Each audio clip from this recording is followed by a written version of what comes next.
Bom dia, meninas! Tudo bem com vocês? Como é que vocês estão? Firmes, fortes, focadas aqui nos estudos de 1 João? Hoje chegamos ao capítulo de número 4. Tá passando muito rápido, eu acho que tá muito rápido. A gente já tá agora, né, em janeiro, meu Deus, 2024. E espero que em 2024 realmente nós possamos fazer a diferença, aprendendo de Deus e aplicando todos esses ensinamentos que nós temos aprendido, a colocar mesmo na prática. E esse capítulo de hoje, ele fala muito sobre isso, sobre o que nós temos que fazer, o que nós, como nós devemos agir, como deve ser a prática do verdadeiro cristão. Bora para esse capítulo. Hoje eu vou tentar fazer um vídeo mais curtinho. Tentarei. Conseguirei? Não sei. Vamos lá. No versículo 1 aqui do capítulo 4 diz assim: Amados, não deis crédito a qualquer espírito.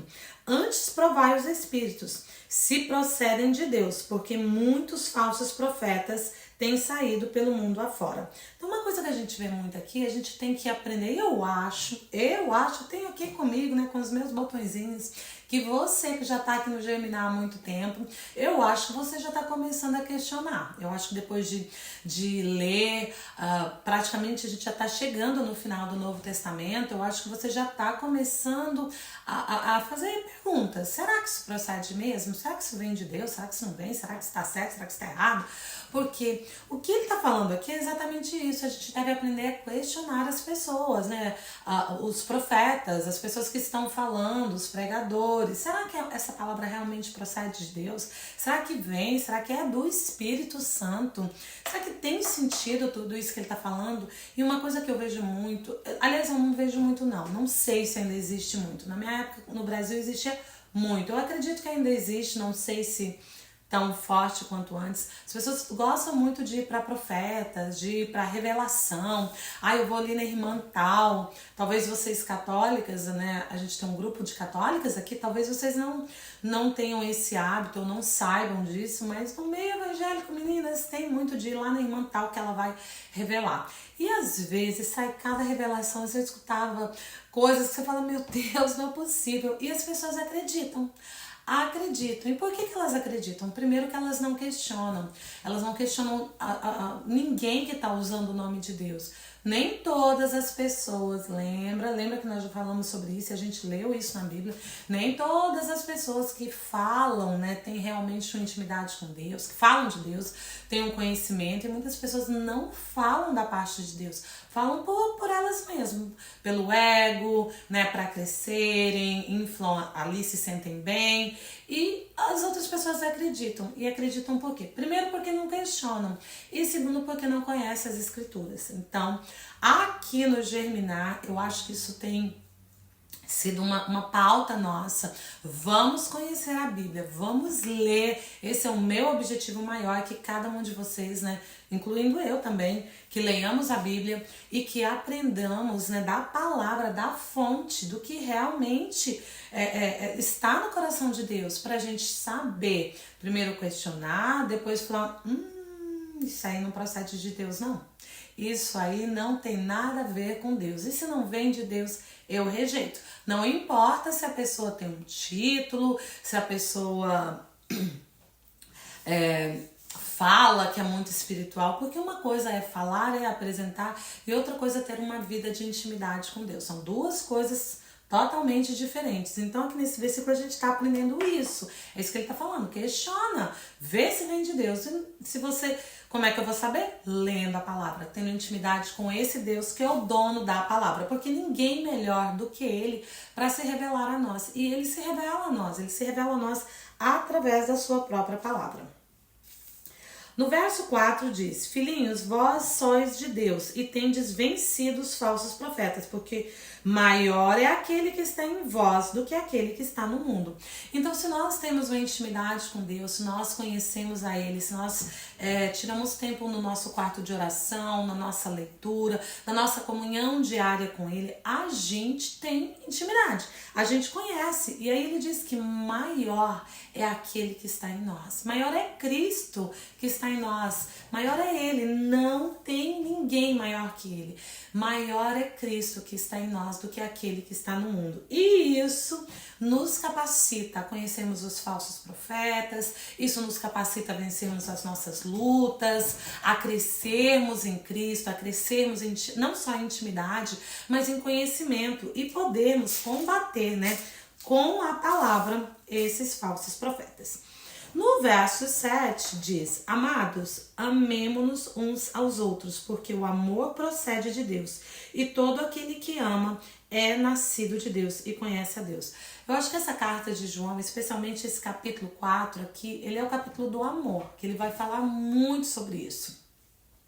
O amor que vem de Deus, que é o maior amor do mundo.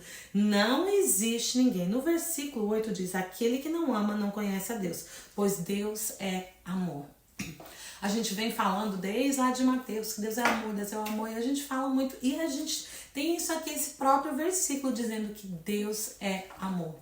Deus é um Deus longânimo, benigno, um Deus que encontra prazer nos seus filhos, um Deus que tem prazer em abençoar. Mas eu acho que a maior característica, a maior qualidade, né? Vamos colocar assim, atributo, acho que atributo fica melhor. O maior atributo de Deus é o amor. Deus é amor, acima de todas as coisas.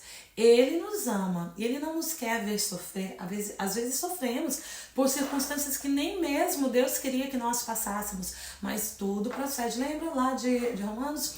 Todas as coisas cooperam para o bem daqueles que amam a Deus.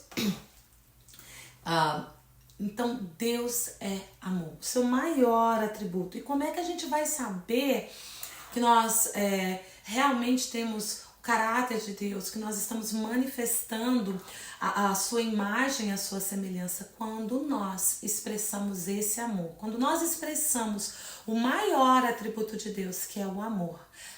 Quando nós deixamos que esse amor se manifeste, que o amor de Deus se manifeste em nós, através das nossas vidas. Olha o que ele diz aqui no versículo 9. Nisto manifestou o amor de Deus em nós, em haver Deus enviado o seu Filho unigênito ao mundo para vivermos por meio dele. Ó, lembra lá de João 3,16, que Deus amou o mundo de tal maneira que deu seu Filho unigênito, fazendo referência aqui. Então, esse é o maior amor. O maior amor foi expressado através de Deus enviar o seu próprio Filho. Eu não enviaria meu filho para morrer por ninguém, ainda mais por gente pecadora, ruim, assassino, ladrão, toda corja de gente. Eu não enviaria, mas Deus enviou. Isso é a maior prova de amor desse Deus, é que Ele enviou o seu próprio Filho, para que em João diz para que porque Deus amou o mundo de tal maneira que enviou o seu Filho para que todo aquele que nele creia não pereça e tenha vida eterna, que é o nosso propósito, não é o nosso alvo. E aqui ele diz enviou o seu Filho unigênito ao mundo para vivermos por meio dele. E nós, cristãs, mulheres aqui do Germinar, filhas de Deus, mulheres focadas em crescermos na fé, em crescermos no amor desse Deus, nós vivemos por meio dele aqui no mundo. Não há como separar, não há como querer dizer, eu creio em Deus, mas não levar uma vida que realmente expressa o caráter e a semelhança dele, que expressa esse amor. No verso 10 diz: nisto consiste o amor, não que nós tenhamos amado a Deus, mas que Ele nos amou e enviou o seu Filho como propiciação dos nossos pecados. Então, isso consiste no amor porque Ele que nos amou, Ele que enviou o seu Filho como palavrinha difícil, propiciação dos nossos pecados. Eu não morri por pecado de ninguém, não consigo morrer nem pelos meus próprios, mas Jesus sim, morreu por mim ao ser enviado por Deus para que isso fosse feito. Então nisso consiste o amor. No verso 16 diz: e nós conhecemos e cremos no amor de Deus. Nossa, tá tão marcadinho aqui que tá até tá difícil de ler. E nós conhecemos e cremos o amor de Deus. Deixa eu ler novamente. E nós conhecemos e cremos no amor que Deus tem por nós. Deus é amor, e aquele que permanece no amor permanece em Deus e Deus nele. Então, olha que coisa linda. Nós que conhecemos e cremos a Deus, nós permanecemos nele e ele permanece em nós. Crer significa o quê? Confiar. Confiar quando as coisas estão boas? Sim. Confiar quando as coisas não estão boas? Também. Então a gente sabe, se nós temos o amor de Deus, se nós cremos nele, isso nos ajuda a passar por todas as situações, nos ajuda a passar pelas adversidades. Eu acho que eu falei, eu creio que a minha irmã Lia também falou, né? Quando nós perdemos a nossa irmã 2 anos atrás. Nós somos cinco filhos, 4 mulheres e um homem. Éramos 4, agora somos 3 e nós sempre fomos muito unidas. Somos ainda. Mas a perda da nossa irmã foi algo assim muito forte. E eu confesso que se não fosse por Deus, eu não sei, foi algo assim, porque não foi só minha irmã naquela época, nós perdemos muitas pessoas, uma atrás da outra. Eu me lembro que numa semana foram 3 pessoas. Num dia só foram 2 pessoas. Aliás, num período de uma semana foram 5.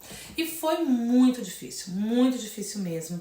Mas foi esse amor que nos fez permanecer nele, foi esse amor que tirou de nós todo medo, foi esse amor que nos capacitou a vencer, né? A nossa fé que nos capacitou, a nossa fé em Deus, em Cristo, que nos capacitou a passar. Eu creio que naquela época eu já perdi meu pai de uma forma muito, muito difícil, muito horrível, perdi minha mãe, mas eu acho que a morte da minha irmã foi assim a pior coisa, a pior perda, pelas circunstâncias, né? A gente estava num período de Covid, muita gente morrendo, pessoas que nós não conhecíamos, e nós como cristãs, a gente se condói pelas pessoas que nós nem conhecemos. E foi difícil, mas foi esse amor que nos capacita. Quando nós cremos em Deus e que nós permanecemos nele, ele permanece em nós. E foi exatamente isso que aconteceu. Claro que hoje já tem 2 anos, a gente ainda sofre, a gente ainda chora, às vezes nós conversamos, lembramos com muito carinho, com muito amor da nossa irmã amada, querida, mas ainda dói. Mas é o amor de Deus que nos capacita, que nos permite que nós consigamos, né, trilhar a nossa jornada aqui, continuar a nossa jornada, sabendo que outras pedrinhas aí no caminho ainda virão, mas venceremos todas, porque no amor nós podemos tudo isso. No verso 18 diz: no amor não existe medo, antes o perfeito amor lança fora todo medo. Ora, o medo produz tormento, logo aquele que teme não é aperfeiçoado no amor. Meninas, o amor ele lança fora todo medo. A gente não vive por medo, a gente não vive aqui com ansiedade, a gente não vive com medo do que vai acontecer amanhã. Eu não gosto de sofrer, eu sempre falo isso. E eu sempre falo isso para uma pessoa específica que tá aqui. Eu espero que você saiba que eu tô falando de você. Para de sofrer pelo amanhã, deixa que amanhã toma conta. Jesus falou isso, amanhã toma conta do amanhã. Viva o hoje. Pra que eu vou sofrer por uma coisa que nem aconteceu? Pra que eu vou deixar isso crescer na minha cabeça? Meninas, quando nós conhecemos a Deus verdadeiramente, a gente não deixa, porque o amor, ele lança fora todo o medo.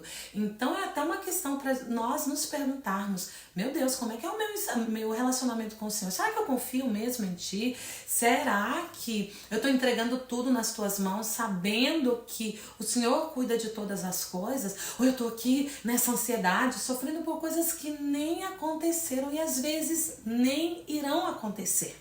Então, às vezes a gente sofre por coisas que não aconteceram ainda e nem vão acontecer. Mas se eu creio em Deus e se eu tenho intimidade com Ele, se eu tenho um relacionamento com Ele de verdade, profundo, eu creio no amor dele e creio que o amor dele lança fora todo medo. Não significa que eu jamais terei alguma preocupação na minha vida, não significa que eu às vezes não vou pensar num problema que tá para acontecer ou algo. Não é isso que eu estou falando, mas eu não vou deixar que essa situação domine a minha vida. Eu não vou viver com medo, eu não vou viver já pensando, não vou sofrer por algo que ainda nem aconteceu ou que às vezes até esteja acontecendo, porque se o amor, o perfeito amor, e quem é o perfeito amor? É Deus, é o seu próprio Filho Jesus. como nós já vimos isso. Se eu vivo nesse perfeito amor, eu não deixo que essa situação me domine, porque eu sei que o perfeito amor lança fora todo medo. Então eu entrego nas mãos de Deus, falo, Senhor, lança fora. E eu vou falar por mim mesma agora. Quantas vezes eu falo, eu não vou deixar que isso cresça na minha cabeça, porque se a gente dá espaço, né, os dardos inflamados do inimigo começam a vir sobre a nossa cabeça, os nossos sentimentos, a nossa alma, nosso coração, e a gente começa a sofrer. E eu falo, não.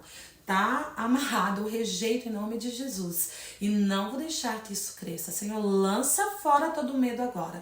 Eu entrego nas tuas mãos. E que nós possamos aprender. Meninas, eu tô falando isso, eu não sou essa perfeição não. Há dias que eu tenho medo, mas eu lanço. Eu aprendi, tenho aprendido e peço a Deus que me ensine cada vez mais a entregar tudo nas suas mãos e lançar fora todo medo. Porque o perfeito amor, ele lança fora todo medo.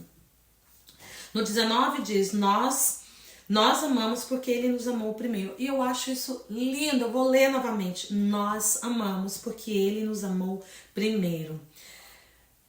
Esse amor que eu tenho em mim, que você tem em você, ele não vem da gente. Não vem. Não há mérito em nós. Não há, meninas. Não há mérito. Eu já falei isso 1000 vezes e falo mil vezes falarei. Vem de Deus. Se eu aprendo a amar, é porque ele me amou primeiro. Foi ele que me amou. Foi ele que deu o seu filho. Foi ele que deu a sua vida. Foi ele que morreu por mim. Foi ele que demonstrou o maior amor. Então esse amor que eu tenho é como exemplo para minha vida. Eu tenho que seguir os passos dele, porque ele me amou primeiro. Ele me escolheu, lembra? Mesmo antes de sermos formadas no ventre das nossas mães, ele já nos escolheu, ele já nos amava. Nós amamos porque ele nos amou primeiro. Se alguém disser amo a Deus e odiar ao seu irmão, é mentiroso. Pois aquele que não ama a seu irmão, a quem vê, não pode amar a Deus, a quem não vê. Meninas, isso é muito profundo. Se alguém disser que ama a Deus e odeia o seu irmão, não pode. Não pode ser verdade. Não pode ser verdade. Como é que você vai amar?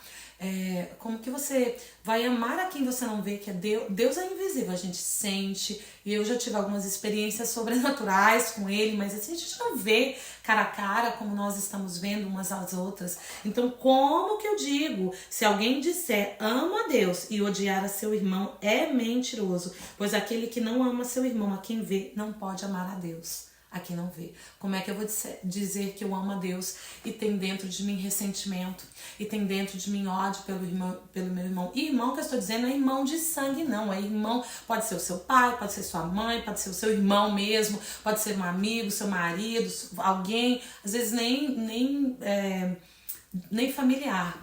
Não há como. Se nós outra questão, né? Outra questão pra gente se perguntar. Se verdadeiramente amamos a Deus, a gente tem que aprender a amar o nosso irmão. E amar o nosso irmão não é dizer, eu te amo. Porque se nós dissemos, eu te amo, mas agimos de forma que não demonstramos amor, não funciona assim. Palavras ao vento, palavras simplesmente ditas, porque amor é ação. Se eu não aprendi a perdoar, se eu fico aí arraigada, né, amarrada em algo que já aconteceu 10, 15, 20, sei lá, 30, tem pessoas que ficam 50 anos amarradas em uma situação, com amargura aos pais, aos irmãos, aos cônjuges, sei lá, a quem for, e diz que ama a Deus. Não. Olha o que a palavra está dizendo, é muito forte. É mentira. Nós aprendemos, e é óbvio, eu já falei isso, nós falamos lá em Mateus, perdão é algo que é bom, é para nós, para quem perdoa. E não é algo que você faz, perdoei, pronto. É um processo. Mas uma forma de realmente dizermos que, primeiro que conhecemos a Deus e que o amamos, é quando nós aprendemos a amar o nosso irmão. E nós só amamos o nosso irmão quando nós aprendemos verdadeiramente a perdoar, deixar as coisas que não pertencem, que não vêm do coração de Deus, a ir embora. Para terminar, temos da parte dele este mandamento, que aquele que ama a Deus ame também ao seu irmão. Então, meninas, essa foi Esse foi o estudo de hoje, 1 João capítulo 4, que para mim é um capítulo do amor, um capítulo que nos convida a amar como Deus amou. Primeiro porque Ele nos amou primeiro e porque Ele é amor, simples assim. Deus é amor. Ele deu o seu único filho para que nós, que cremos nele, para que nós não venhamos a perecer, para que nós não venhamos a morrer e para que nós venhamos a viver como Ele, expressar o verdadeiro amor que vem do coração de Deus, uns para com os outros, através do perdão, através de demonstrações de carinho, através de palavras também, mas através de atitudes. E que a minha oração aqui, tanto para você quanto para mim, porque o que eu falo não é só para você não, eu acho que é mais para mim do que para qualquer pessoa, é que nós realmente permitamos viver como Cristo viveu. Lança fora todo medo, viver no amor de Cristo, amando umas às outras, amando de forma incondicional, de forma realmente a expressar o verdadeiro amor que vem do coração de Deus. Amém? Que você tenha um dia pleno, um dia forte na presença de Deus, que essa palavra germine, cresça no seu coração e que você seja realmente agraciada, abençoada com esse amor que sobrepõe tudo, que lança fora todo medo e que te capacita a vencer as suas lutas, te capacita a caminhar nos dias difíceis e te fortalece, que você possa entender realmente que maior é aquele que está em ti, que é Cristo, do que aquele que está no mundo. Deus abençoe o seu dia, que seja um dia cheio da presença do amor de Deus na sua vida.